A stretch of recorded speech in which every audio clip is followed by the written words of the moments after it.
ಎಲ್ರಿಗೂ ನಮಸ್ಕಾರಗಳು. ಈ ವಿಡಿಯೋದಲ್ಲಿ 10ನೇ ತರಗತಿಗೆ ಬರುವಂತಹ ಅಧ್ಯಾಯ 24 ಸಾಮಾಜಿಕ ಸವಾಲುಗಳು.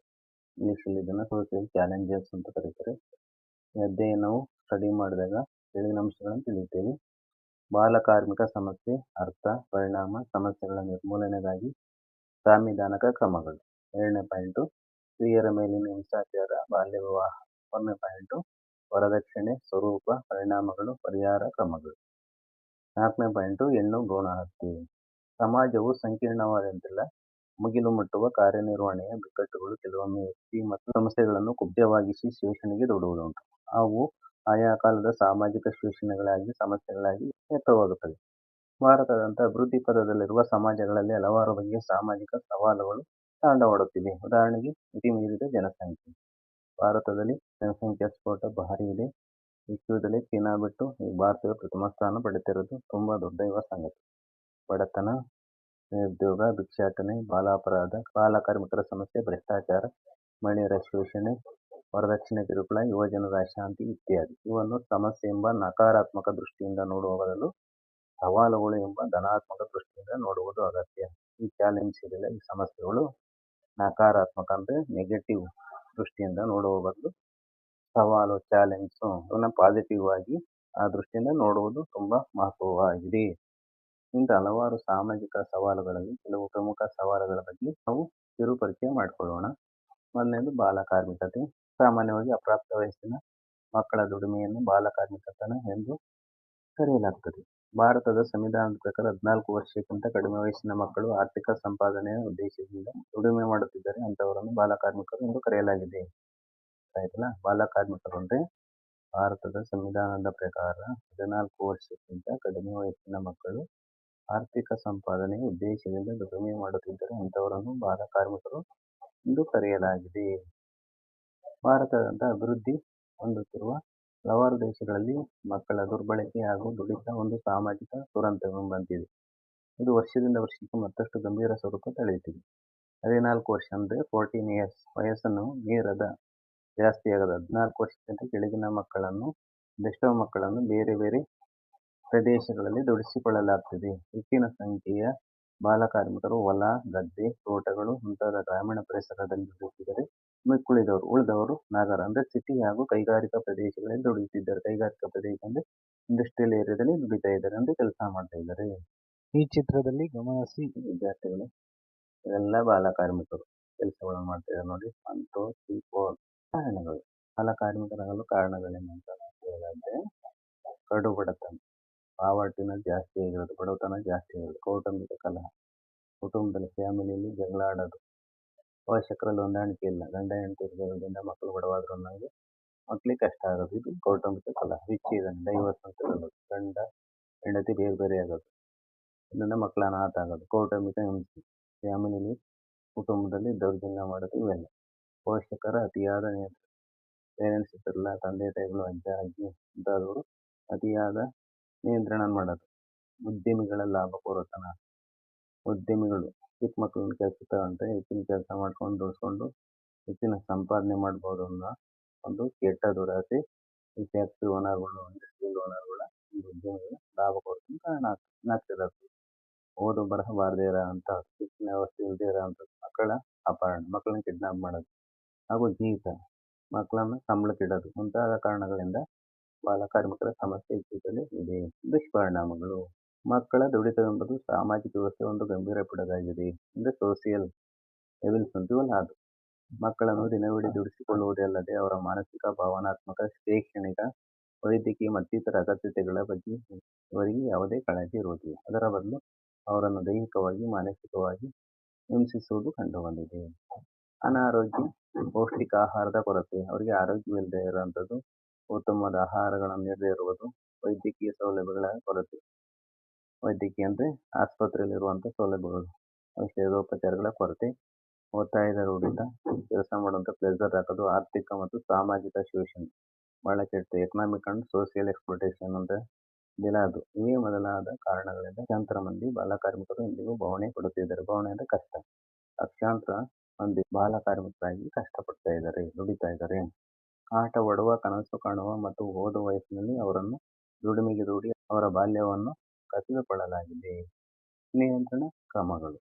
ಹೇಗೆ ಇದನ್ನು ಕಂಟ್ರೋಲ್ ಮಾಡೋದು ಅನ್ನೋದನ್ನು ನಾವು ತಿಳ್ಕೊಳ್ಳೋಣ. ಬಾಲಕಾರ್ಮಿಕರನ್ನು ದುಡಿಯುವ ಕ್ಷೇತ್ರದಿಂದ ಹೊರತಂದು ಶೋಷಣೆಯಿಂದ ಮುಕ್ತಗೊಳಿಸಿದ ಮೇಲೆ ಅವರನ್ನು ಸುಧಾರಿಸಲು ಸರ್ಕಾರವು ಕಾರ್ಯಯೋಜನೆಗಳನ್ನು ಕಾಲದಿಂದ ಕಾಲಕ್ಕೆ ಸಿದ್ಧಪಡಿಸಿದೆ. ಭಾರತ ಸರ್ಕಾರವು ಬಾಲಕಾರ್ಮಿಕರ ಪುನರ್ವಸತಿ ಕಲ್ಯಾಣ ನಿಧಿ ಭಾರತ ಸರ್ಕಾರ ಇಂಡಿಯನ್ ಗವರ್ಮೆಂಟ್ ಇದೆಯಲ್ಲ, ಸೆಂಟ್ರಲ್ ಗವರ್ಮೆಂಟ್ ಬಾಲಕಾರ್ಮಿಕರ ಪುನರ್ವಸತಿ ಕಲ್ಯಾಣ ನಿಧಿ ಸ್ಥಾಪನೆಯ ಮೂಲಕ ಬಾಲಕಾರ್ಮಿಕರ ಶೈಕ್ಷಣಿಕ ಎಜುಕೇಶನ್, ವೈದ್ಯಕೀಯ, ಮೆಡಿಕಲ್ ಮೂಲಭೂತ ಅಗತ್ಯಗಳು ಫಂಡಮೆಂಟಲ್ ನೀಡ್ಸ್ ಮೂಲಭೂತ ಅಗತ್ಯಗಳನ್ನು ಪೂರೈಸುವ ಹಾಗೂ ಅವರ ಶೋಷಣೆಯನ್ನು ತಡೆಯುವ ಕಾರ್ಯಯೋಜನೆಯನ್ನು ಹಮ್ಮಿಕೊಂಡಿದೆ. ಬಾಲಕಾರ್ಮಿಕರನ್ನು ನೇಮಕ ಮಾಡಿಕೊಳ್ಳುವುದನ್ನು ನಿಲ್ಲಿಸಬೇಕೆಂದು ಬಾಲಕಾರ್ಮಿಕ ನಿಷೇಧ ಮತ್ತು ನಿಯಂತ್ರಣ ಕಾಯ್ದೆಯನ್ನು 1986ರಲ್ಲಿ ಜಾರಿಗೊಳಿಸಲಾಗಿದೆ. ಬಹಳ ಮುಖ್ಯವಾದ್ದು ಬಾಲಕಾರ್ಮಿಕರ ನಿಷೇಧ ಮತ್ತು ನಿಯಂತ್ರಣ ಕಾಯ್ದೆ 1986.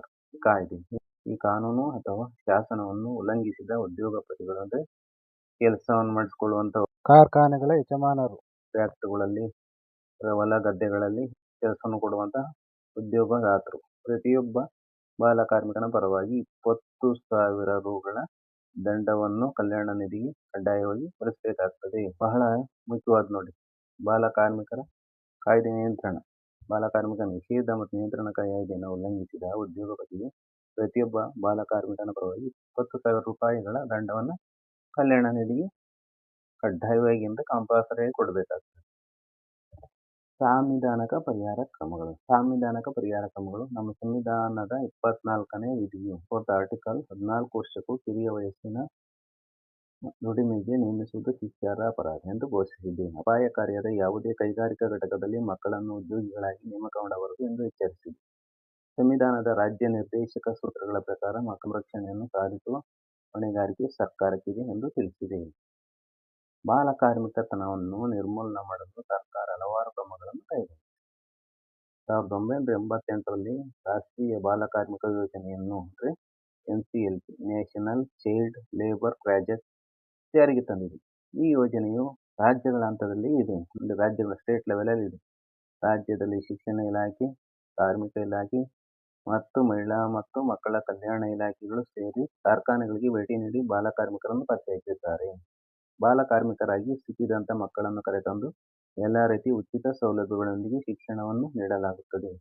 ಇಂತಹ ಮಕ್ಕಳ ಶಿಕ್ಷಣಕ್ಕಾಗಿ ತಾಲೂಕು ಮತ್ತು ಜಿಲ್ಲಾ ಹಂತದಲ್ಲಿ ಬಾಲಮಂದಿರಗಳನ್ನು ತೆರೆದಿದೆ. ಈ ಮಕ್ಕಳಿಗೆ ವಸತಿ, ಊಟ ಇತ್ಯಾದಿ ಸೌಲಭ್ಯಗಳನ್ನು ಒದಗಿಸಲಾಗುತ್ತದೆ. ಸರ್ವ ಶಿಕ್ಷಣ ಅಭಿಯಾನದಲ್ಲಿ ಕರ್ನಾಟಕ ರಾಜ್ಯದಲ್ಲಿ ಸ್ಕೂಲಿನಿಂದ ಶಾಲೆಗೆ ಎಂಬ ಕಾರ್ಯಕ್ರಮದ ಮೂಲಕ ಬಾಲಕಾರ್ಮಿಕ ಮಕ್ಕಳನ್ನು ಶಾಲೆಗೆ ಕರೆತಂದು ಶಾಲೆಯಲ್ಲಿ ದಾಖಲಿಸಿಕೊಂಡು ಉಚಿತ ಶಿಕ್ಷಣ ನೀಡಲಾಗುತ್ತದೆ. ಶಿಕ್ಷಣ ಹಕ್ಕು ಕಾಯ್ದೆ 2009 RTE ರೈಟ್ ಟು ಎಜುಕೇಶನ್. ಶಿಕ್ಷಣ ಹಕ್ಕು ಕಾಯ್ದೆ 2009ರಲ್ಲಿ 6ರಿಂದ 14 ವರ್ಷ ಮಕ್ಕಳಿಗೆ ಕಡ್ಡಾಯವಾಗಿ ಉಚಿತ ಶಿಕ್ಷಣದ ಹಕ್ಕನ್ನು ಕಲ್ಪಿಸಿದೆ. ಈ ಕಾಯ್ದೆಯ ಪ್ರಕಾರ ಖಾಸಗಿ ಶಾಲೆಗಳಲ್ಲಿ 75% ಸೀಟುಗಳನ್ನು ಖಾಸಗಿ ಶಾಲೆಗಳಲ್ಲಿ ಬಾಲಕಾರ್ಮಿಕ ಮಕ್ಕಳು, ಹಿಂದುಳಿದ ವರ್ಗದ ಮಕ್ಕಳು, ಪರಿಶಿಷ್ಟ ಜಾತಿ ಮತ್ತು ಪರಿಶಿಷ್ಟ ಪಂಗಡದ ಮಕ್ಕಳು ಹಾಗೂ ವಿಶೇಷ ಅಗತ್ಯವುಳ್ಳ ಮಕ್ಕಳಿಗೆ ಮೀಸಲಿಡಬೇಕಾಗಿದೆ. ಸರ್ವೋಚ್ಚ ನ್ಯಾಯಾಲಯವು ಬಾಲಶ್ರಮಿಕರ ಶೋಷಣೆ ತಪ್ಪಿಸಿ ಅವರ ಆರ್ಥಿಕ ಆಸಕ್ತಿ ಹಾಗೂ ಮಾನವೀಯ ಹಕ್ಕುಗಳನ್ನು ಸಂರಕ್ಷಿಸಲು ಬಾಲಕಾರ್ಮಿಕ ಪುನರ್ವಸತೀಕರಣ ಕಲ್ಯಾಣ ನಿಧಿಯನ್ನು ಸ್ಥಾಪಿಸಬೇಕೆಂದು ಆದೇಶಿಸಿದೆ. ಭಾರತ ಸರ್ಕಾರವು 1987ರಲ್ಲಿ ಬಾಲಕಾರ್ಮಿಕರ ಕಲ್ಯಾಣಕ್ಕಾಗಿ ರಾಷ್ಟ್ರೀಯ ನೀತಿಯನ್ನು ಜಾರಿಗೊಳಿಸಿತು.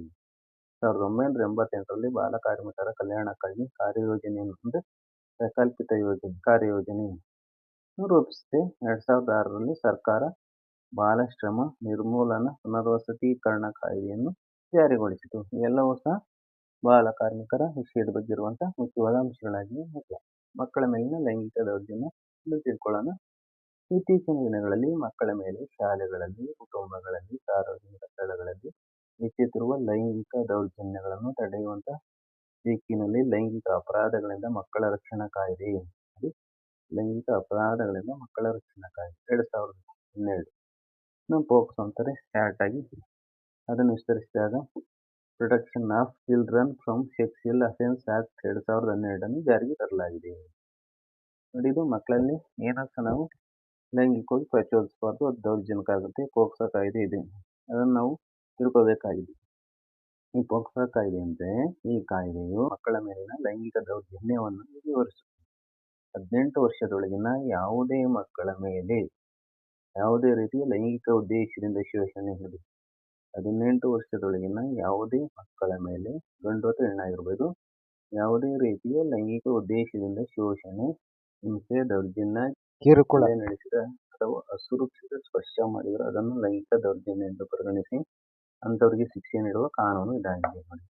ಹಿಂಸೆ, ದೌರ್ಜನ್ಯ, ಕಿರುಕುಳ, ಹಲ್ಲೆ ನಡೆಸಿದರೆ ಅಥವಾ ಅಸುರಕ್ಷಿತ ಸ್ಪರ್ಶ ಮಾಡಿದರೆ ಮುಟ್ಟಿದರೂ ಸಹ ಅದನ್ನು ಲೈಂಗಿಕ ದೌರ್ಜನ್ಯ ಎಂದು ಪರಿಗಣಿಸಿ ಅಂಥವರಿಗೆ ಶಿಕ್ಷೆ ನೀಡುವ ಕಾನೂನು ಇದಾಗಿದೆ ಪೋಕ್ಸೋ. ಈ ಕಾಯ್ದೆಯನ್ನು protection of children from sexual offence act 2012 June 19, 2012ರಲ್ಲಿ ಭಾರತ ಸರ್ಕಾರ ಜಾರಿಗೆ ತಂದಿದೆ. ನೆಕ್ಸ್ಟ್ ಪಾಯಿಂಟು ಬಾಲ್ಯ ವಿವಾಹ, ಚೈಲ್ಡ್ ಮ್ಯಾರೇಜ್ ಅಂತ ಅದು. ಬಾಲ್ಯ ವಿವಾಹ ಅಂತೇನು ನಾವು ತಿಳ್ಕೊಳ್ಳೋಣ. ಮಕ್ಕಳ ಬಾಲ್ಯ ವಿವಾಹ ನಮ್ಮ ಸಮಾಜವನ್ನು ಪರಂಪರಾಗತವಾಗಿ ಕಾಡಿದ ಒಂದು ಸಾಮಾಜಿಕ ಸಮಸ್ಯೆ. ಹಾಗಾದರೆ ಬಾಲ್ಯ ವಿವಾಹ ಎಂದರೇನು ಎನ್ನುವುದನ್ನು ತಿಳಿಯೋಣ.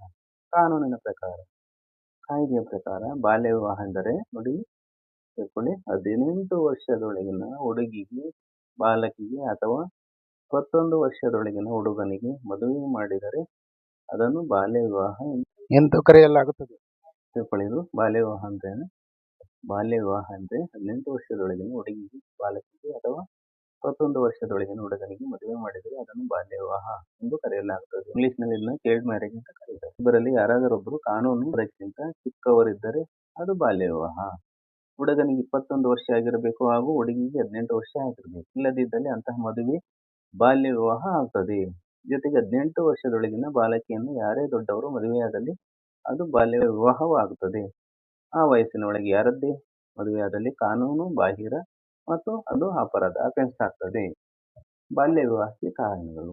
ಒಂದನೇ ಪಾಯಿಂಟು, ಬಾಲ್ಯ ವಿವಾಹಕ್ಕೆ ಪ್ರಮುಖ ಕಾರಣ ಲಿಂಗ ತಾರತಮ್ಯ. ಹೆಣ್ಣು ಬೇರೆಯವರ ಮನೆಗೆ ಹೋಗುವವಳು, ಅವಳನ್ನು ಬೇಗ ಮದುವೆ ಮಾಡಿ ಕಳುಹಿಸಬೇಕೆಂಬ ನಂಬಿಕೆ. ಹೆಣ್ಣು ಮತ್ತು ಗಂಡು ಮಕ್ಕಳ ನಡುವಿನ ಭೇದ ಭಾವ ಇದು ಹೆಚ್ಚು ಬಾಲ್ಯ ವಿವಾಹಕ್ಕೆ ಕಾರಣವಾಗಿದೆ. ಹೆಣ್ಣೆ ಬೇರೆ ಗಂಡೇ ಬೇರೆ ಅಂತ ಪಾರ್ಶಿಯಾಲಿಟಿ ಮಾಡುವುದು ಅದು ಸಹ ಕಾರಣವಾಗಿದೆ. ಅಪ್ರಾಪ್ತರನ್ನು ಮದುವೆ ಮಾಡುವ ಒಂದು ಸಂಪ್ರದಾಯದ ಕಾರಣವಾಗಿ ಬಾಲ್ಯ ವಿವಾಹ ನಡೆಯುತ್ತದೆ. ಬೇಗ ನಮ್ಮ ಮಕ್ಕಳನ್ನು ಮದುವೆ ಮಾಡಬೇಕು ಅಂತ ಕೆಲವು ಕುಟುಂಬಗಳಲ್ಲಿ, ಕೆಲವು ಸಂಪ್ರದಾಯಸ್ಥರಲ್ಲಿ ಇದೆ, ಅದು ಸಹ ಬಾಲ್ಯ ವಿವಾಹಕ್ಕೆ ಕಾರಣ ಆಗಿದೆ. ಹಿಂದೆ ಬಾಲ್ಯ ವಿವಾಹಕ್ಕೆ ಒಳಗಾದವರೆಲ್ಲ ಕುಟುಂಬದಲ್ಲಿ ತಲೆಮಾರುಗಳಿಂದ, ತಲಾಂತರಗಳಿಂದ, ಜನರೇಷನ್ ಅಂತಾರಲ್ಲ, ಅದು ನಡೆದು ಬಂದ ಕ್ರಮದಂತೆ ಅದನ್ನೇ ಮುಂದುವರಿಸುತ್ತಾರೆ. ಎರಡನೇ ಪಾಯಿಂಟು, ಬಾಲ್ಯ ವಿವಾಹಕ್ಕೆ ಪ್ರಮುಖ ಕಾರಣ ಶಿಕ್ಷಣ ಇಲ್ಲದಿರುವಿಕೆ. ಅವರಿಗೆ ಯಾವುದೇ ಎಜುಕೇಶನ್ ಇರಲ್ಲ.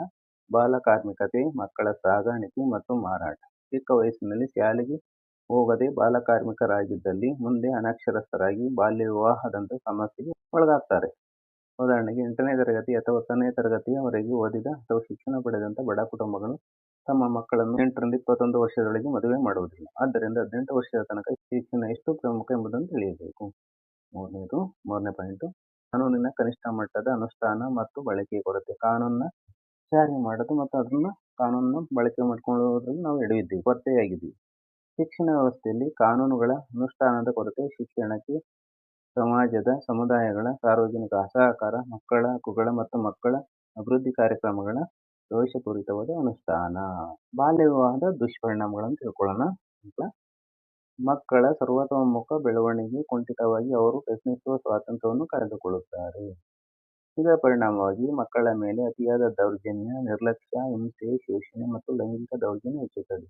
ಮಕ್ಕಳ ಎಲ್ಲ ಹಕ್ಕುಗಳ ಉಲ್ಲಂಘನೆ, ಬಾಲ್ಯತನ, ಶಿಕ್ಷಣ, ಮನೋರಂಜನೆ, ಗೆಳೆಯರ ಒಡನಾಟಕ್ಕೆ ಧಕ್ಕೆ, ಅಪೌಷ್ಟಿಕತೆ, ರಕ್ತಹೀನತೆ, ಅನಾರೋಗ್ಯ, ಗರ್ಭಪಾತ, ಶಿಶು ಮರಣ, ತಾಯಿ ಮರಣಕ್ಕೆ ಕಾರಣವಾಗುತ್ತದೆ. ವಿಶೇಷವಾಗಿ ಹೆಣ್ಣು ಮಕ್ಕಳು ಚಿಕ್ಕ ವಯಸ್ಸಿನಲ್ಲಿ ವಿಧವೆಯಾಗುವ ಸಂಭವ ಹೆಚ್ಚು. ಹೆಣ್ಣು ಮಕ್ಕಳು ಯಾವುದೇ ಸಾಮಾಜಿಕ ಬದ್ಧತೆಗಳಿಲ್ಲದೆ ಆಗಾಗ ದೌರ್ಜನ್ಯಕ್ಕೆ ಒಳಗಾಗುವ ಸಂದರ್ಭಗಳು ಹೆಚ್ಚು. ಹಾಗಾದರೆ ನಾವು ಬಾಲ್ಯ ವಿವಾಹನ ಹೇಗೆ ತಡೆಗಟ್ಟೋದು? ಬಾಲ್ಯ ವಿವಾಹ ತಡೆ ಏಕೆ? ಕರ್ನಾಟಕ ರಾಜ್ಯ ಸರ್ಕಾರ ಸುಮಾರು 47 ವಿವಿಧ ಹಂತದ ಅಧಿಕಾರಿಗಳನ್ನು ಬಾಲ್ಯ ವಿವಾಹ ನಿಷೇಧಾಧಿಕಾರಿಗಳು ಎಂದು ನಿಗದಿಪಡಿಸಿದೆ. ಆದ್ದರಿಂದಲೇ ಎಲ್ಲೇ ಬಾಲ್ಯ ವಿವಾಹ ನಡೆದಾಗ ನಾವು ದೂರು ನೀಡಬಹುದು. ಪ್ರಪ್ರಥಮವಾಗಿ ಮಕ್ಕಳ ಸಹಾಯವಾಣಿ 1098 1098ಗೆ ದೂರು ನೀಡಬಹುದು. ದೂರು ನೀಡಿದವರು ಹೆಸರು ಹೇಳದೇ ಇರಬಹುದು. ಸ್ಥಳೀಯವಾಗಿ ನಿಮ್ಮ ಮನೆ ಪಕ್ಕದ ಯಾವುದೇ ಸರ್ಕಾರಿ ಶಾಲೆಯ ಮುಖ್ಯ ಶಿಕ್ಷಕರು ಅಂದರೆ ಹೆಡ್ ಮಾಸ್ಟರ್, ನಮ್ಮ ಲೆಕ್ಕಿಗರಿಗೆ ಅಂದರೆ ವಿಲೇಜ್ ಅಕೌಂಟೆಂಟ್, ಪಂಚಾಯತ್ ಅಭಿವೃದ್ಧಿ ಅಧಿಕಾರಿಗಳಿಗೆ ಅಂದರೆ PDO, ಪಂಚಾಯತ್ ಡೆವಲಪ್ಮೆಂಟ್ ಆಫೀಸರ್, ನಗರದಲ್ಲಿ ಆರೋಗ್ಯ ನಿರೀಕ್ಷಕರು, ಹೆಲ್ತ್ ಇನ್ಸ್ಪೆಕ್ಟರ್ ಅಥವಾ ಆ ವ್ಯಾಪ್ತಿಯ ಪೊಲೀಸ್ ಠಾಣೆಗೆ ದೂರು ನೀಡಬಹುದು. ಪೊಲೀಸ್ ಸ್ಟೇಷನ್ಗೆ, ಆ ಪ್ರದೇಶದಲ್ಲಿ ಬರುವಂಥ ಪೊಲೀಸ್ ಸ್ಟೇಷನ್ಗೆ ನೀವು ಕೇಸ್ ಕೊಡ್ಬೋದು, ದೂರು ನೀಡ್ಬೋದು. ಇವರೆಲ್ಲರೂ ಬಾಲ್ಯ ವಿವಾಹ ನಿಷೇಧಾಧಿಕಾರಿಗಳು. Very important. ಬಾಲ್ಯ ವಿವಾಹ ನಿಷೇಧಾಧಿಕಾರಿಗಳು ಅಂದರೆ ಬಾಲ್ಯ ವಿವಾಹ ಆಗದಂತೆ ನೋಡಿಕೊಳ್ಳಬೇಕಾದವರು. ಒಂದು ವೇಳೆ ಬಾಲ್ಯ ವಿವಾಹ ನಡೆದಿದ್ದರೆ ಅದರ ವಿರುದ್ಧ ಕ್ರಮ ಕೈಗೊಳ್ಳಲು ಪೊಲೀಸ್ ಠಾಣೆಗೆ ಕಾನೂನು ರೀತಿಯ ದೂರು ಅಥವಾ ಪ್ರಕರಣ ದಾಖಲಿಸುವವರು ಆಗಿದ್ದಾರೆ. ಜೊತೆಗೆ ತಾಲೂಕು, ಜಿಲ್ಲಾ ಮಟ್ಟದ ಎಲ್ಲ ಅಧಿಕಾರಿಗಳು ಬಾಲ್ಯ ವಿವಾಹ ನಿಷೇಧಾಧಿಕಾರಿಯಾಗಿರುತ್ತಾರೆ. ಅಂದರೆ ತಾಲೂಕು ಮಟ್ಟದಲ್ಲಿ ತಹಸೀಲ್ದಾರರು, BEO, ಕೃಷಿ ಅಧಿಕಾರಿಗಳು, ಜಡ್ಜು ಇವರೆಲ್ಲ ಇರ್ತಾರೆ. ಜಿಲ್ಲಾ ಮಟ್ಟದಲ್ಲೂ ಅದೇ ರೀತಿ ಅಧಿಕಾರಿಗಳು ಇರ್ತಾರೆ, ಜಿಲ್ಲಾಧಿಕಾರಿಗಳು ಇರ್ತಾರೆ, ಜಿಲ್ಲಾ ಸೂಪರಿಂಟೆಂಡೆಂಟ್ ಆಫೀಸರ್ ಇರ್ತಾನೆ, ಅಲ್ಲಿ ಸರ್ಕಲ್ ಇನ್ಸ್ಪೆಕ್ಟರ್ ಇರ್ತಾರೆ, ಪೊಲೀಸ್ ವರಿಷ್ಠಾಧಿಕಾರಿಗಳು ಇರ್ತಾರೆ, ಜಡ್ಜಿ ಎಲ್ಲ ಬಾಲ್ಯ ವಿವಾಹ ನಿಷೇಧ ಅಧಿಕಾರಿ ಆಗಿರುತ್ತಾರೆ. ಅವ್ರಿಗೆ ಯಾವುದೇ ಸಮಯದಲ್ಲಿ ಆದರೂ ಬಾಲ್ಯ ವಿವಾಹ ಕುರಿತು ದೂರು ನೀಡಬಹುದು. ನೀವು ಬಾಲ್ಯ ವಿವಾಹ ನಡೆದಿದ್ರೆ ಬಾಲ್ಯ ವಿವಾಹಕ್ಕೆ ಪರಿಹಾರಗಳು ಅನ್ನೋದು 18 ವರ್ಷದ ತನಕ ಯಾವ ಮಕ್ಕಳು ಶಾಲೆ, ಕಾಲೇಜು ಬಿಡದಂತೆ ಶೈಕ್ಷಣಿಕ ಅಭಿವೃದ್ಧಿ ಕಾರ್ಯಕ್ರಮಗಳ ಅನುಷ್ಠಾನ. ಅಂದರೆ 100% ಅಂದರೆ 100% ಎಲ್ಲ ಮಕ್ಕಳು ಶಾಲೆಗೆ ದಾಖಲಾಗಬೇಕು. ಹಾಜರಾತಿಯ ಜೊತೆಗೆ 100% ಜನನ ನೋಂದಣಿ, ಬರ್ತ್ ರಿಜಿಸ್ಟ್ರೇಷನ್ ಮತ್ತು ಜನನ ಪ್ರಮಾಣ ಪತ್ರ ಪಡೆಯುವುದು, ಬರ್ತ್ ಸರ್ಟಿಫಿಕೇಟ್ ಪಡೆಯುವುದು ಕಡ್ಡಾಯ, ಕಂಪಲ್ಸರಿ ಮಾಡೋದು. ಎರಡನೇದು ಹೆಣ್ಣು ಮಕ್ಕಳ ಶಿಕ್ಷಣಕ್ಕೆ ಹೆಚ್ಚು ಒತ್ತು, ಬಾಲಕಿಯರ ಬಲವರ್ಧನೆ ಮತ್ತು ಸಬಲೀಕರಣ ಆದ್ಯತೆ, ಬಾಲಕಿಯರನ್ನ ಪ್ರೋತ್ಸಾಹಿಸೋದು ಮತ್ತು ಅವ್ರನ್ನ ಎಂಪವರ್ಮೆಂಟ್ ಮಾಡೋದು. ಎಲ್ಲೇ ಬಾಲ್ಯ ವಿವಾಹ ನಡೆದರೂ ತಪ್ಪದೆ ದೂರು ನೀಡುವುದು, ಖಂಡಿಸುವುದು, ಪ್ರಶ್ನಿಸುವುದು. ಇಷ್ಟು ಬಾಲ್ಯ ವಿವಾಹಕ್ಕೆ ಪರಿಹಾರಗಳು. ಬಾಲ್ಯ ವಿವಾಹ ನಿಷೇಧ ಕಾಯ್ದೆ 2006. ಈ ಅಂಶದ ಬಗ್ಗೆ ತಿಳ್ಕೊಳ್ಳೋಣ. ಭಾರತದ ಎಲ್ಲ ರಾಜ್ಯಗಳಿಗೆ ಈ ಕಾಯ್ದೆ ಅನ್ವಯಿಸುತ್ತದೆ. ಭಾರತದಲ್ಲಿ ಎಷ್ಟು ರಾಜ್ಯಗಳಿದಾವೆ ಆ ಎಲ್ಲ ರಾಜ್ಯಗಳಿಗೂ ಸಹ ಈ ಕಾಯ್ದೆಗೆ ಒಳಪಡುತ್ತೆ. ಯಾವುದಪ್ಪ ಅಂದರೆ ಬಾಲ್ಯ ವಿವಾಹ ನಿಷೇಧ ಕಾಯ್ದೆ 2006. 2006ರಲ್ಲಿ ಬಾಲ್ಯ ವಿವಾಹ ನಿಷೇಧ ಕಾಯ್ದೆ ಜಾರಿಗೆ ಬಂದಿದೆ. ಹಿಂದೆ 1929 ಮತ್ತು 1986ರಲ್ಲಿ ಇತ್ತು. ಆದರೆ ಭಾರತ ಸರ್ಕಾರ ಹಕ್ಕುಗಳ ಒಡಂಬಡಿಕೆಗೆ 1992 ಡಿಸೆಂಬರ್ 11ರಂದು ಸಹಿ ಮಾಡಿದ ಮೇಲೆ ಕೆಲವು ಮಕ್ಕಳ ಸ್ನೇಹಿ ಬದಲಾವಣೆಗಳೊಂದಿಗೆ ಹೊಸ ಕಾನೂನನ್ನು ಜಾರಿಗೆ ತರಲಾಯಿತು. ಹೆಣ್ಣು ಅಥವಾ ಗಂಡಿನಲ್ಲಿ ಯಾರಾದರೂ ಒಬ್ಬರು ಅಥವಾ ಇಬ್ಬರು ಚಿಕ್ಕವರಾದರೂ ಅದು ಅಪರಾಧ. ಯಾವುದೇ ಚಿಕ್ಕ ಹುಡುಗಿಯನ್ನು ಯಾರೇ ದೊಡ್ಡವರು ಮದುವೆಯಾದಲ್ಲಿ ಅವರು ಶಿಕ್ಷೆಗೆ ಅರ್ಹರು. ಇಂತಹ ಬಾಲ್ಯ ವಿವಾಹ ನಡೆದಲ್ಲಿ ಮಕ್ಕಳನ್ನು ಬಿಟ್ಟು ಮದುವೆ ಮಾಡಿಸಿದ, ಕುಮ್ಮಕ್ಕು ನೀಡಿದ, ಸಹಾಯ ಮಾಡಿದ, ಭಾಗವಹಿಸಿದವರೆಲ್ಲರೂ 2 ವರ್ಷ ಜೈಲು, 1 ಲಕ್ಷ ದಂಡ ಶಿಕ್ಷೆ ಅನುಭವಿಸಬೇಕಾಗ್ತದೆ. ಅರ್ಥ ಮಾಡ್ಕೊಳ್ಳಿ. ಬಾಲ್ಯ ವಿವಾಹವನ್ನ ಯಾರು ಮಾಡಿಸ್ತಾರೆ ಅವ್ರಿಗೆ 2 ವರ್ಷ ಜೈಲು, 1 ಲಕ್ಷ ದಂಡ ಶಿಕ್ಷೆ, ಪನಿಷ್ಮೆಂಟು ಅನುಭವಿಸಬೇಕಾಗ್ತದೆ ನೀಡ್ತಾರೆ ಕೋರ್ಟು. ಈ ಕಾಯ್ದೆಯಲ್ಲಿ ಇರುವ ಕಾಲಂ 9, 10, 11ರ ಪ್ರಕಾರ ಬಾಲ್ಯ ವಿವಾಹ ಮಾಡಿಸಿದ ಪುರೋಹಿತ ಇರ್ತಾನಲ್ಲ, ಅವನು ಅಡುಗೆಯವರು, ಶಾಮಿಯಾನದವರು, ಫೋಟೋಗ್ರಾಫರ್, ವಿಡಿಯೋಗ್ರಾಫರ್, ವಾಲಕದವರು, ವಾಹನ ಚಾಲಕರು ಹಾಗೂ ಮದುವೆಯಲ್ಲಿ ಭಾಗವಹಿಸಿದ ಎಲ್ಲರೂ ಅಪರಾಧಿಗಳಾಗ್ತಾರೆ. ಪ್ರಮುಖವಾಗಿ ಮದುವೆ ಮಾಡಿದ ಹುಡುಗ ಹುಡುಗಿಯರ ತಂದೆ ತಾಯಿಗಳು, ಕುಟುಂಬಸ್ಥರು ಹಾಗೂ ಮದುವೆ ಕೆಲಸದ ಮುಖ್ಯಸ್ಥರು ಕೂಡ ಅಪರಾಧಿಗಳು. ಈ ಕಾನೂನಿನಲ್ಲಿ ಮದುವೆ ಪತ್ರಿಕೆ ಟೈಪ್ ಮಾಡಿದ, ಮುದ್ರಿಸಿದ ಮುದ್ರಣಕಾರರು ಕೂಡ ಅಪರಾಧಿಗಳು ಎಂದು ಹೇಳುತ್ತದೆ. ಏಕೆಂದರೆ ಬಾಲ್ಯ ವಿವಾಹ ಮಕ್ಕಳ ಹಕ್ಕುಗಳ ಉಲ್ಲಂಘನೆ. ಅದಕ್ಕೆ ಯಾರೇ ಸಹಕರಿಸಿದರೂ ಅಥವಾ ಅದನ್ನು ಪ್ರಶ್ನಿಸದೆ ಭಾಗವಹಿಸಿದರೆ ಅಥವಾ ನಮ್ಮ ಸಾಮಾಜಿಕ ಜವಾಬ್ದಾರಿಯನ್ನು ಮರೆತರೆ ಅದು ಮಕ್ಕಳ ಹಕ್ಕುಗಳ ಮತ್ತು ಮಾನವ ಹಕ್ಕಿನ ಉಲ್ಲಂಘನೆ. ಹಾಗಾಗಿ ಅವರೆಲ್ಲರೂ ಅಪರಾಧಿಗಳು. ಈ ದೇಶದ ಪ್ರಜೆಗಳು ತಮ್ಮ ಸಾಮಾಜಿಕ ಜವಾಬ್ದಾರಿ ಮತ್ತು ಹೊಣೆಗಾರಿಕೆಯನ್ನು ಯಾರೂ ಮರೆಯುವಂತಿಲ್ಲ ಎಂದು ಈ ಕಾನೂನು ಸ್ಪಷ್ಟಪಡಿಸುತ್ತದೆ. ಮುಂದಿನ ಅಂಶ, ಸ್ತ್ರೀಯರ ಮೇಲಿನ ಹಿಂಸಾಚಾರ. ಹೆಂಗಸರ ಮೇಲೆ, ಹೆಣ್ಣು ಮಕ್ಕಳ ಮೇಲೆ ಹಿಂಸಾಚಾರವನ್ನು ಮಾಡ್ತಾರಲ್ಲ ಅದ್ರ ಬಗ್ಗೆ ತಿಳ್ಕೊಳ್ಳೋಣ. ಯಾವ್ಯಾವ ಅನ್ನೋದನ್ನ. ಭಾರತೀಯ ಸ್ತ್ರೀಯರು ಎದುರಿಸುತ್ತಿರುವ ಹಲವಾರು ತೊಂದರೆಗಳಲ್ಲಿ ಹಿಂಸಾಚಾರವು ಒಂದು. ಇತ್ತೀಚೆಗೆ ಶೈಕ್ಷಣಿಕ, ಆರ್ಥಿಕ, ರಾಜಕೀಯ, ಔದ್ಯೋಗಿಕ ಕ್ಷೇತ್ರಗಳು ಅಂದರೆ ಕೈಗಾರಿಕಾ ಕ್ಷೇತ್ರಗಳಲ್ಲಿ ಸ್ತ್ರೀಯರ ಮೇಲೆ ಹಿಂಸಾಚಾರಗಳು ನಡೆಯುತ್ತಲೇ ಇವೆ. ಅತ್ಯಾಚಾರ, ದೌರ್ಜನ್ಯ, ವರದಕ್ಷಿಣೆ ಕಿರುಕುಳ, ದೈಹಿಕ ಮತ್ತು ಮಾನಸಿಕ ಕಿರುಕುಳ, ಗರ್ಭಪಾತಕ್ಕೆ ಪ್ರೇರೇಪಿಸುವುದು, ಅವ್ಯಾಚ್ಯ ಪದಗಳ ಬಳಕೆ ಮುಂತಾದ ರೂಪದಲ್ಲಿ ಹಿಂಸಾಚಾರಗಳು ಕುಟುಂಬದ ಒಳಗೂ ಮತ್ತು ಹೊರಗೂ ಸ್ತ್ರೀಯರ ಮೇಲೆ ನಡೆಯುತ್ತಲೇ ಇದೆ. ಅವುಗಳಲ್ಲಿ ಕೆಲವು ಪ್ರಮುಖ ಅಂಶಗಳ ಬಗ್ಗೆ ನಾವೀಗ ಕುರಿತು ಚರ್ಚೆ ಮಾಡೋಣ. ಮೊದಲನೇ ಪಾಯಿಂಟು ವರದಕ್ಷಿಣೆ. ಮೊದಲನೇ ಅಂಶ ವರದಕ್ಷಿಣೆ, ಡೌರಿ ಸಿಸ್ಟಮ್ ಅಂತಾರಲ್ಲ ಅದು ಡೌರಿ. ಭಾರತೀಯ ವಿವಾಹ ಪದ್ಧತಿಯಲ್ಲಿ ಕಂಡು ಬಂದಿರುವ ವರದಕ್ಷಿಣೆಯಲ್ಲಿ ವರ ಎಂದರೆ ವಿವಾಹವಾಗುವ ಅಂದ್ರೆ ಮದುವೆಯಾಗುವ ಪ್ರಾಪ್ತ ವಯಸ್ಸಿನ ಗಂಡು. ದಕ್ಷಿಣೆ ಎಂದರೆ ಬಳುವಳಿ ನೀಡುವಿಕೆ ಎಂದರ್ಥ. ಬಳುವಳಿ ಅಂದ್ರೆ ಉಡುಗೊರೆ ಎಂದರ್ಥ. ವಿವಾಹದ ಉಡುಗೊರೆಯಾಗಿ ವಧುವಿನ ಕುಟುಂಬದವರಿಂದ ನಾನಾ ರೂಪದಲ್ಲಿ ಅಪೇಕ್ಷಿಸಲಾಗುವ ಸ್ವತ್ತು, ಚಿನ್ನಾಭರಣ, ನಗದು ಅಥವಾ ವಾಹನ ಇತ್ಯಾದಿಗಳು ವರದಕ್ಷಿಣೆ ರೂಪಗಳಾಗಿರ್ತವೆ. ವಿವಾಹದ ಉಡುಗೊರೆಯಾಗಿ ವಧುವಿನ ಕುಟುಂಬದವರಿಂದ ನಾನಾ ರೂಪದಲ್ಲಿ ಅಪೇಕ್ಷಿಸಲಾಗುವ ಸ್ವತ್ತು, ಚಿನ್ನಾಭರಣ, ನಗದು ಅಥವಾ ವಾಹನ ಇತ್ಯಾದಿಗಳು ವರದಕ್ಷಿಣೆಯ ರೂಪಗಳಾಗಿರ್ತವೆ. ವರದಕ್ಷಿಣೆಯನ್ನು ಕೊಡುವುದು ಮತ್ತು ಪಡೆಯುವುದು ಶಿಕ್ಷಾರ್ಹ ಅಪರಾಧ. ವರನ ಕಡೆಯವರ ಬೇಡಿಕೆ ಮೇರೆಗೆ ಕೇಳಿದಷ್ಟು ಹಣ, ಚಿನ್ನಾಭರಣ ಇತ್ಯಾದಿಗಳನ್ನು ನೀಡಬೇಕಾದ ಅನಿವಾರ್ಯತೆ ವಧುವಿನ ಕಡೆಯವರಿಗೆ ಉಂಟಾದರೆ ಅದು ಒಂದು ಬಗೆಯ ಶೋಷಣೆಯಾಗುತ್ತದೆ. ಅದು ಶೋಷಣೆ. ಎಷ್ಟು ಕೇಳ್ತಾರೋ ಅದು ಡಿಮ್ಯಾಂಡ್ ಮಾಡ್ತಾರೆ ಹುಡುಗನ ಕಡೆಯವರು, ಅದು ಡಿಮ್ಯಾಂಡ್ ಮಾಡಿದ್ದು ಶೋಷಣೆ ಆಗ್ತದೆ. ಈ ಶೋಷಣೆಯಿಂದ ವಧುವಿನ ಕಡೆಯವರು ತೀವ್ರ ಆರ್ಥಿಕ ಮತ್ತು ಮಾನಸಿಕ ಸಂಕಷ್ಟಗಳಿಗೆ ಒಳಗಾಗ್ತಾರೆ. ಹೀಗೆ ವರದಕ್ಷಿಣೆ ಎಂಬುದು ಸ್ತ್ರೀಯರನ್ನು ಕಾಡುತ್ತಿರುವ ಒಂದು ಸಾಮಾಜಿಕ ಪಿಡುಗಾಗಿದೆ.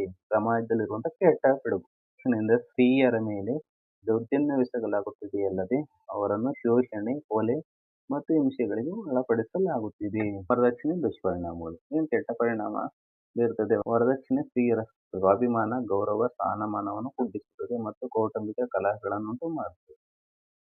ಅದು ಸ್ತ್ರೀ ಪುರುಷರ ನಡುವೆ ಒಡಕುಂಟಾಗಲು ಕಾರಣವಾಗಿದೆ. ವರದಕ್ಷಿಣೆ ಪಿಡುಗಿನಿಂದಾಗಿ ಅನೈತಿಕತೆ ಮತ್ತು ಕ್ರೌರ್ಯ ಹೆಚ್ಚುವುದು, ಕೌಟುಂಬಿಕ ಸಂಬಂಧಗಳು ಹಾಳಾಗುವು. ವರದಕ್ಷಿಣೆ ಹಣದ ದಾಹದಿಂದಾಗಿ ಮೋಸದ ವಿವಾಹಗಳು ಕೂಡ ನಡೆಯುತ್ತಿವೆ. ಆಗಿರೋದನ್ನ ನೀವು ನೋಡ್ತಾ ಇದ್ರೆ ಎಲ್ಲಾ ಕಡೆ ಮೋಸ ಮಾಡಿ ಮದುವೆ ಆಗೋದು ಎಲ್ಲವೂ ಸಹ ಇದೆ. ಹೆಣ್ಣು ಭ್ರೂಣ ಹತ್ಯೆ ಮತ್ತು ಹೆಣ್ಣು ಶಿಶು ಹತ್ಯೆ ಪ್ರಕರಣಗಳು ಹೆಚ್ಚುತ್ತಿವೆ. ಹೆಣ್ಮಕ್ಳು ಹುಟ್ಟುವುದಕ್ಕಿಂತ ಮುನ್ನ ಹೊಟ್ಟೆಯಲ್ಲಿರುವಂತಹ ಒಂದು ಚಿಕ್ಕ ಪಿಂಡ ಭ್ರೂಣವನ್ನೇ ಹತ್ಯೆ ಮಾಡೋದು ಮತ್ತು ಹೆಣ್ಮಕ್ಳು ಹುಟ್ಟಿದ್ರೆ ಆ ಶಿಶುಗಳನ್ನ ಕೊಲೆ ಮಾಡುವ ಪ್ರಕರಣಗಳು ಹೆಚ್ಚುತ್ತಿವೆ. ವಿವಾಹ ವಿಚ್ಛೇದ, ಡಿವೋರ್ಸ್ ಪ್ರಕರಣಗಳ ಸಂಖ್ಯೆಗಳು ಹೆಚ್ಚುತ್ತಿವೆ. ವರದಕ್ಷಿಣೆ ಸಮಸ್ಯೆ ಪರಿಹಾರ ಕ್ರಮಗಳು. ಏನು ರೆಮಿಡಿಯಲ್ಲು ಹಾಗಾದ್ರೆ ವರದಕ್ಷಿಣೆಯನ್ನ ಕಂಟ್ರೋಲ್ ಮಾಡೋಕ್ಕೆ, ಹತೋಟಿ ತರೋಕ್ಕೆ ಅನ್ನೋದನ್ನ ತಿಳ್ಕೊಳ್ಳೋಣ.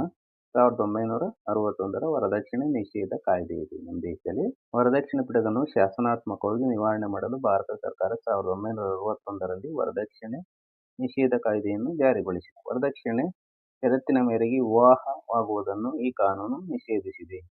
ಈ ಕಾಯ್ದೆ ಉಲ್ಲಂಘಿಸಿದವರಿಗೆ 5,000 ರೂಪಾಯಿಗಳ ದಂಡ ಇಲ್ಲವೇ 6 ತಿಂಗಳ ಕಾರಾಗೃಹವಾಸ ಇಲ್ಲವೇ ಎರಡನ್ನೂ ಒಟ್ಟಿಗೆ ವಿಧಿಸಬಹುದಾಗಿದೆ. ಈ ಕಾಯ್ದೆಯನ್ನು 1986ರಲ್ಲಿ ತಿದ್ದುಪಡಿ ಮಾಡಿ ಅದನ್ನು ಮತ್ತಷ್ಟು ಕಠಿಣಗೊಳಿಸಲಾಯಿತು. ತಿದ್ದುಪಡಿಗೊಂಡಿರುವ ಈ ಕಾಯ್ದೆ ಪ್ರಕಾರ ವರದಕ್ಷಿಣೆ ಕೊಡುವ ಮತ್ತು ತೆಗೆದುಕೊಳ್ಳುವ ಹಾಗೂ ಕೊಡುವಂತೆ ಒತ್ತಾಯಿಸುವ ವ್ಯಕ್ತಿಗಳಿಗೆ 5 ವರ್ಷಗಳಿಗೂ ಕಡಿಮೆ ಇರದ ಕಾರಾಗೃಹ ಶಿಕ್ಷೆ ಮತ್ತು 15,000 ರೂಪಾಯಿಗಳಿಗೆ ಕಡಿಮೆ ಇರದ ಹಣವನ್ನು ದಂಡವಾಗಿ ವಿಧಿಸಬಹುದು. ವರದಕ್ಷಿಣೆ ಸಾವು ಪ್ರಕರಣವನ್ನು ಭಾರತ ದಂಡ ಸಂಹಿತೆ ಇಂಡಿಯನ್ ಪಿನಲ್ ಕೋಡ್ ಹಾಗೂ ಭಾರತ ಅಪರಾಧ ವಿಚಾರಣಾ ಸಂಹಿತೆಗೆ ಕ್ರಿಮಿನಲ್ ಪ್ರೊಸೀಜರ್ ಕೋಡ್ ಸೇರ್ಪಡೆಗೊಳಿಸಲಾಗಿದೆ. ಈ ವಿಚಾರಣೆಯನ್ನು ಜಾಮೀನು ರಹಿತ ಮತ್ತು ರಾಜಿ ರಹಿತ ನೆಲೆಯಲ್ಲಿ ನಡೆಸಬಹುದಾಗಿದೆ. ನಾನ್ ಬೇಲೆಬಲ್ ವಾರೆಂಟ್ ಆಗ್ತದೆ. ಕಾನೂನಿನ ಮೂಲಕವಲ್ಲದೆ ಜನಜಾಗೃತಿ, ಅಂತರ್ಜಾತಿ ವಿವಾಹ, ಆಧುನಿಕ ಪ್ರಚಾರ ಮಾಧ್ಯಮಗಳು, ಮೀಡಿಯಾ ಅಂತಿರಲ್ಲ, ಆಧುನಿಕವಾಗಿ ಪ್ರಚಾರ ಮಾಡ್ತವಲ್ಲ ಮೀಡಿಯಾಗಳು, ಅದು ಸ್ವಯಂ ಸೇವಾ ಸಂಘಟನೆಗಳು ಮತ್ತು ಮಹಿಳಾ ಸಂಘಟನೆಗಳನ್ನು ಪ್ರೋತ್ಸಾಹಿಸುವುದರ ಮೂಲಕ ವರದಕ್ಷಿಣೆ ಪಿಡುಗನ್ನು ತೊಲಗಿಸಬಹುದು. ಹೆಣ್ಣು ಭ್ರೂಣ ಹತ್ಯೆ ಮತ್ತು ಹೆಣ್ಣು ಶಿಶು ಹತ್ಯೆ. ಆಧುನಿಕ ಭಾರತದ ಸ್ತ್ರೀಯರು ಎದುರಿಸುತ್ತಿರುವ ಸಮಸ್ಯೆಗಳಲ್ಲಿ ಹೆಣ್ಣು ಭ್ರೂಣ ಹತ್ಯೆ ಮತ್ತು ಹೆಣ್ಣು ಶಿಶು ಹತ್ಯೆಗಳೆರಡೂ ಕೂಡ ಅಮಾನವೀಯ ಪದ್ಧತಿಗಳಾಗಿವೆ. ಹೆಣ್ಣು ಭ್ರೂಣ ಹತ್ಯೆ. ಗರ್ಭದಲ್ಲಿರುವ ಭ್ರೂಣವು ಹೆಣ್ಣು ಭ್ರೂಣವಾಗಿದ್ದು ಒಂದು ಪಿಂಡ ಆಗಿರುತ್ತೆ ಗರ್ಭದಲ್ಲಿ, ಗರ್ಭಕೋಶದಲ್ಲಿ. ತಂದೆ ತಾಯಿಯರಿಗೆ ಬೇಡವಾದ್ರೆ ಅದನ್ನು ಗರ್ಭದಲ್ಲೇ ಕೊಂದು ಹಾಕುವುದೇ ಹೆಣ್ಣು ಭ್ರೂಣ ಹತ್ಯೆ. ನೋಡಿದೆ ಎಂತಹ ಕೆಟ್ಟ ಪಾಪದ ಕೆಲಸ. ಆಧುನಿಕ ವೈದ್ಯಕೀಯ ಕ್ಷೇತ್ರದಲ್ಲಿ ಹೆಚ್ಚು ಪ್ರಗತಿಯಾಗಿರುವ ಹಿನ್ನೆಲೆಯಲ್ಲಿ ತಾಯಿಯ ಗರ್ಭದಲ್ಲಿರುವ ಭ್ರೂಣವು ಹೆಣ್ಣೆ ಅಥವಾ ಗಂಡೆ ಎಂಬುದನ್ನು ಲಿಂಗ ಪರೀಕ್ಷಾ ವಿಧಾನಗಳಿಂದ ತಿಳಿಯಲು ಸಾಧ್ಯವಾಗಿದೆ. ಗಂಡು ಮಕ್ಕಳ ಬಯಕೆಯ ವ್ಯಾಮೋಹದಿಂದಾಗಿ ಆಧುನಿಕ ತಂತ್ರಜ್ಞಾನದ ದುರ್ಬಳಕೆ ನಡೆಯುತ್ತಿದೆ. ನೋಡಿ, ಮಾಡರ್ನ್ ಟೆಕ್ನಾಲಜಿನ ಮಿಸ್ಯೂಸ್ ಮಾಡ್ಕೊತಾ ಇದ್ದಾರೆ. ಸ್ಕ್ಯಾನಿಂಗ್ ಎಂಬ ಆಧುನಿಕ ತಂತ್ರಜ್ಞಾನದ ಬಳಕೆಯಿಂದ ತಾಯಿಯ ಗರ್ಭದಲ್ಲಿರುವ ಮಗುವಿನ ಲಿಂಗವನ್ನು ಪತ್ತೆ ಹಚ್ಚಿ ಅದು ಹೆಣ್ಣು ಶಿಶುವಾಗಿದ್ದರೆ ಅದನ್ನು ಗರ್ಭದಲ್ಲೇ ಕೊಂದು ಹಾಕುವುದರ ಮೂಲಕ ಗರ್ಭಪಾತದ ಪ್ರಕರಣಗಳು ಹೆಚ್ಚುತ್ತಿವೆ. ಬಡತನ, ವರದಕ್ಷಿಣೆ ಭೀತಿ, ಅನಕ್ಷರತೆ, ಅಜ್ಞಾನ, ಸ್ತ್ರೀ ವಿರೋಧಿ ನಿಲುವುಗಳು, ಗಂಡು ಮಗುವಿನ ಬಯಕೆ ಮುಂತಾದ ಕಾರಣಗಳಿಂದಾಗಿ ಹೆಣ್ಣು ಭ್ರೂಣ ಹತ್ಯೆ ಪ್ರಕರಣಗಳು ನಡೆಯುತ್ತಿವೆ. ಹೆಣ್ಣು ಭ್ರೂಣ ಹತ್ಯೆಯಂತಹ ಪ್ರಕರಣಗಳಿಂದ ಸ್ತ್ರೀ ಪುರುಷರ ಲಿಂಗಾನುಪಾತದಲ್ಲಿ ಏರುಪೇರು, ಲಿಂಗ ತಾರತಮ್ಯತೆ, ಸ್ತ್ರೀಯರ ಸ್ಥಾನಮಾನದ ಅಪಮೌಲ್ಯೀಕರಣ ಮುಂತಾದ ದುಷ್ಪರಿಣಾಮಗಳು ಉಂಟಾಗುತ್ತಿವೆ. ಆಧುನಿಕ ತಂತ್ರಜ್ಞಾನದ ಮೂಲಕ ಗರ್ಭದಲ್ಲಿರುವ ಲಿಂಗ ಪತ್ತೆ ಹಚ್ಚುವುದನ್ನು ನಿಯಂತ್ರಿಸಲು 1994ರಲ್ಲಿ ಪ್ರಸವಪೂರ್ವ ಲಿಂಗ ಪರೀಕ್ಷೆ ಪ್ರತಿಬಂಧಕ ಕಾಯ್ದೆಯನ್ನು ಜಾರಿಗೆ ತರಲಾಯಿತು. ಆದರೂ ರಹಸ್ಯವಾಗಿ ಹೆಣ್ಣು ಭ್ರೂಣ ಹತ್ಯೆ ಪ್ರಕರಣಗಳು ಇಂದಿಗೂ ನಡೆಯುತ್ತಲಿವೆ. ಇದು ಕಾನೂನು ಬಾಹಿರವಾಗಿದೆ.